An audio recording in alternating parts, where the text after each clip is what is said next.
Assalamualaikum warahmatullahi wabarakatuh. Sahabat pencari hikmah rahimakumullah. Akhir zaman merupakan sebuah topik yang sering dibahas dalam kajian agama Islam, baik oleh ulama, cendekiawan maupun masyarakat umum. Dalam Al-Quran dan hadis banyak dijelaskan mengenai tanda-tanda yang akan muncul menjelang kiamat, yang terbagi menjadi dua, yaitu tanda kecil atau asghar dan tanda besar atau kubro. Tanda-tanda ini merupakan peringatan bagi umat manusia tentang waktu dekatnya kehidupan dunia ini akan berakhir. Sebagaimana yang diungkapkan dalam berbagai hadis Nabi Muhammad SAW, tanda-tanda tersebut bukan hanya sekedar ramalan, tetapi sebuah kenyataan yang akan terjadi sesuai dengan kehendak Allah Subhanahu wa Ta'ala.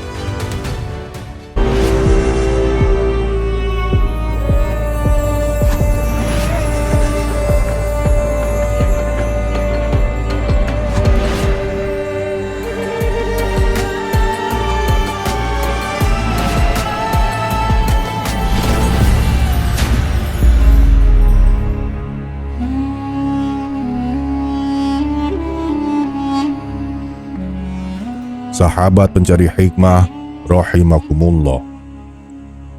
Salah satu tanda di antara tanda besar hari kiamat adalah munculnya ad-dukhan atau asap, sebagaimana disebutkan dalam Al-Quran. Maka tunggulah hari ketika langit membawa asap yang nyata yang meliputi manusia. Inilah azab yang pedih. Quran surat ad-dukhan ayat 10-11. Imam Tabrani menyebutkan peringatan Rasulullah SAW tentang ad-dukhan tersebut bersanding dengan bahaya dabbah atau binatang melata yang keluar dari perut bumi dan memangsa manusia, serta bersanding dengan bahaya fitnah Dajjal. Tanda-tanda ini merupakan tanda besar hari kiamat. Hal ini termaktub dalam sabda beliau Rasulullah SAW. Sungguh Rabbmu telah memperingatkanmu akan tiga hal, ad-dukhan atau asap yang akan mengakibatkan orang mukmin demam dan orang kafir melepuh sehingga keluar asap dari telinganya. Yang kedua adalah dabbah dan ketiga adalah Dajjal. Hadis riwayat Tabrani. Penyebutan hadis secara urut ini mengindikasikan tahapan-tahapan dari tiga tanda-tanda kiamat kubro atau besar tersebut. Diawali dengan dukhan, kemudian dabbah, selanjutnya Dajjal. Ada beberapa penafsiran ulama tentang makna dari ad-dukhan. Ibnu Mas'ud radhiyallahu an menafsirkan ad-dukhan bisa dimaknai dengan kesempitan hidup yang melanda kaum Quraisy pada zaman Nabi Muhammad SAW. Saat itu, Nabi SAW mendoakan kaum kafir Quraisy yang menolak dakwah Islam agar mendapat kesempitan hidup. Semenjak itu, sengsaralah kehidupan kaum kafir Quraisy. Ibnu Jarir At-Tabari yang juga sepaham dengan pendapat Ibnu Mas'ud yang mengatakan, kesengsaraan yang dialami orang kafir Quraisy tersebut diibaratkan seperti asap yang menyelimuti bumi. Allah berfirman dalam Quran surah Ad-Dukhan ayat 9-10. Tetapi mereka bermain-main dalam keraguan-raguan, maka tunggulah hari ketika langit membawa asap yang nyata. Menurut Ibnu Jarir, ayat ini tertuju kepada kaum kafir Quraisy di zaman Rasulullah SAW. Pendapat lainnya mengatakan, ad-dukhan adalah tanda besar kiamat yang akan datang pada akhir zaman nanti. Ibnu Abbas yang meyakini pendapat ini menyebutkan, ad-dukhan berasal dari sebuah meteor dari bintang Zuzanbin yang jatuh ke bumi. Akibat dari meteor ini menimbulkan asap yang menyebabkan demam bagi orang yang beriman dan melumpuhkan kulit orang-orang kafir. Ada pula yang mengaitkan ad-dukhan dengan perang nuklir yang meracuni udara dengan gas kimia berbahaya. Hal ini bisa diprediksikan bisa terjadi dalam perang Armageddon atau perang besar di akhir zaman dan menjadi tanda besar hari kiamat. Al-Qurtubi dalam tafsirnya menggabungkan dua pendapat dari Ibnu Mas'ud dan dari Ibnu Abbas ini.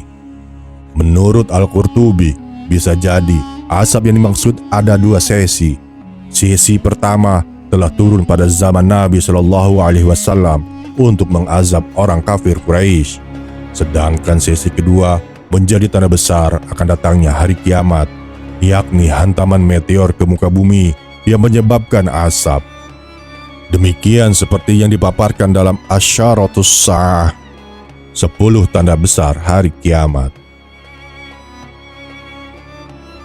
Ibnu Katsir ketika menafsirkan surat Ad-Dukhan mengutip perkataan Ibnu Abi Hatim yang ia terima dari Ali bin Abi Thalib.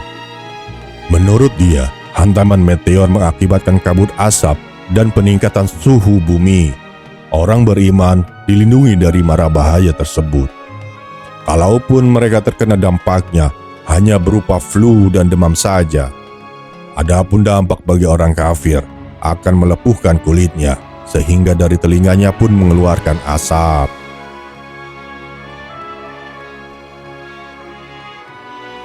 Beberapa kalangan mendeskripsikan Ad-Dukhan menyelimuti bumi selama 40 hari. Makhluk hidup, tidak hanya manusia, akan merasakan kesengsaraan.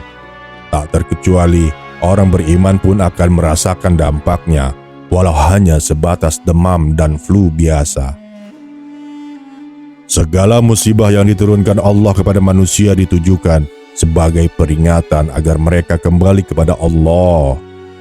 Sabda Nabi Shallallahu Alaihi Wasallam, "Jika timbul maksiat pada umatku, maka Allah Subhanahu Wa Taala akan menyebarkan azab dan siksa kepada mereka." Ummu Salamah radhiyallahu anha, istri Rasulullah Shallallahu Alaihi Wasallam bertanya, "Wahai Rasulullah, apakah waktu itu tidak ada orang yang soleh?" Rasulullah pun menjawab, "Ada."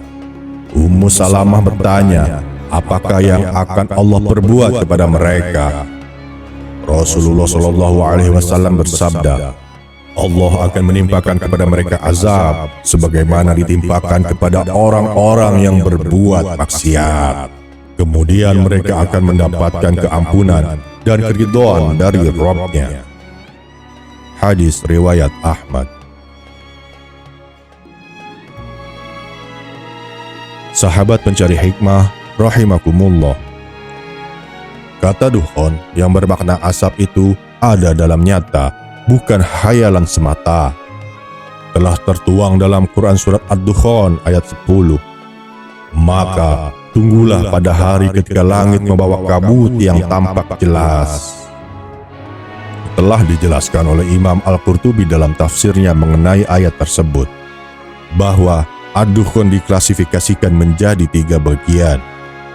Pertama, Ad-Dukhan adalah salah satu tanda hari kiamat yang belum terjadi. Pendapat demikian sejalan dengan Ali, Ibnu Abbas, Ibnu Amr, Abu Hurairah, Zaid bin Ali, Al-Hasan, dan Ibnu Ali Mulaikah. Kedua, pendapat Ibnu Mas'ud, Ad-Dukhan adalah khayalan yang menimpa kaum Quraisy ketika mereka mengalami kelaparan ekstrim atas doa Rasulullah. Sehingga orang-orang ketika itu seperti melihat dukhan atau asap di antara langit dan bumi. Ketiga, ad-dukhan adalah debu yang mengepul di Fathu Makkah sehingga menutupi langit. Sejalan dengan pendapat Abdurrahman Al-A'raj, dan keterangan ini pun dilanjutkan dalam ayat berikutnya, Quran Surat Ad-Dukhan ayat 11. Sebagaimana keterangan dari Ibnu Katsir, kabut itu meliputi manusia. Maksudnya, meliputi dari keseluruhan mereka dan menimpa manusia pada umumnya. Seandainya yang dimaksud dukhan itu hanyalah asap khayalan yang menimpa kaum musyrikin, maka tidak akan disebut dengan meliputi manusia. Tafsir Ibnu Katsir Jilid 7. Sahabat pencari hikmah rahimakumullah, Al-Quran mencatat surah Ad-Dukhan merupakan surat urutan yang ke-44 yang berisi 59 ayat dan tergolong surat Makkiyah. Surat yang mempunyai arti asap ini berisi tentang ancaman kaum musyrikin di masa lalu dengan tanah yang tandus membuat mereka kelaparan, sehingga seakan-akan seperti ruang terbuka dan terlihat asap keluar. Pencantuman Ad-Dukhan sebagai nama surat yang ke-44 dalam Al-Quran mengindikasikan seriusnya ancaman ini akan datangnya pada umat Nabi Muhammad SAW. Beberapa ulama menerangkan perihal keutamaan dan keistimewaan yang terdapat dalam surat Ad-Dukhan, di mana tercantum dari berbagai hadis yang memuatnya, di antaranya sebagai berikut. Pertama, dinikahkan dengan bidadari surga yang bagus matanya bagi yang membaca surat Ad-Dukhan. Sebagaimana dalam hadis dari Abi Rafi, ia berkata, siapa yang membaca surah Ad-Dukhan pada malam Jumat, maka pada waktu subuh ia telah diampuni segala dosanya dan dinikahkan dengan salah satu bidadari yang bermata indah. Hadis riwayat Ad-Daraimi. Kedua, 70.000 malaikat memintakan ampunan bagi yang membaca surat Ad-Dukhan. Sebagaimana hadis Nabi menerangkan, dari Abu Hurairah radhiyallahu anhu ia berkata, Rasulullah SAW bersabda, barang siapa yang membaca Hamim Ad-Dukhan di malam hari, maka di pagi harinya 70.000 malaikat memintakan ampun untuknya. Hadis riwayat At-Tirmizi. Ketiga, dibangunkan rumah di surga. Dari Abu Umamah, ia berkata, aku mendengar Rasulullah SAW bersabda, siapa yang membaca Hamim Ad-Dukhan di malam Jumat atau di hari Jumat, maka Allah akan membangunkannya rumah di surga. Hadis riwayat At-Tabrani. Sahabat pencari hikmah rahimakumullah, sebagaimana yang telah dipaparkan di atas perlu ditelaah dan diterapkan dalam kehidupan. Sebagaimana melihat sisi surah Ad-Dukhan yang mana berisi sebagai peringatan, maupun jika diterapkan dalam kehidupan akan mendapatkan keberkahan dari setiap huruf yang dapat dibaca dan direnungkan. Wallahu a'lam. Semoga kita bisa mengambil hikmah dari pembahasan di atas dan semoga kita selalu dalam lindungan Allah Subhanahu wa ta'ala. Wassalamualaikum warahmatullahi wabarakatuh.